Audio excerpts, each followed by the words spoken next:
Two Italian words that many people have heard before, even if they aren't actively studying the language of love, are Bellissimo, and.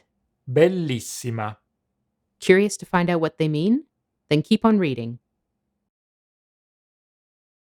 Bellissimo, bellissima. Bellissimo is the absolute superlative of Bello, a masculine adjective that can translate in numerous ways, including beautiful, handsome, nice, lovely, and fine, to name a few. It's used to describe males or masculine nouns. The suffix issimo simply intensifies the meaning of an adjective, much like the English adverb very. Take a moment to compare the following examples. il ragazzo è bello, The boy is handsome. il ragazzo è bellissimo. The boy is very handsome. Il film è bello, The film is nice. il film è bellissimo. The film is wonderful. As you may have already guessed, bellissima is the feminine form of bellissimo. It's the combination of the adjective Bella, and the absolute superlative issima. Bellissima can describe females or nouns that are defined as being feminine.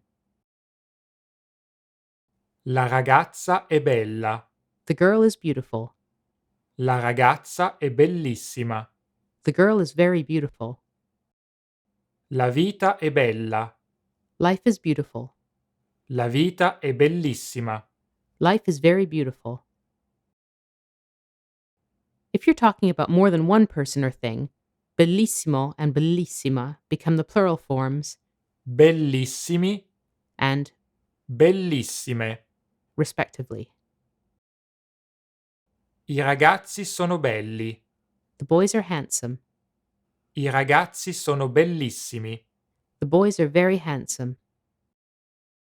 Le ragazze sono belle, The girls are beautiful. le ragazze sono bellissime. The girls are very beautiful. Note that in Italian, it's also possible to use the English construction, Molto, the equivalent of very, plus the adjective bello or bella. For example, il ragazzo è molto bello. the boy is very handsome. Grazie per averci seguito. Thank you for watching, and don't forget to subscribe to our YouTube channel.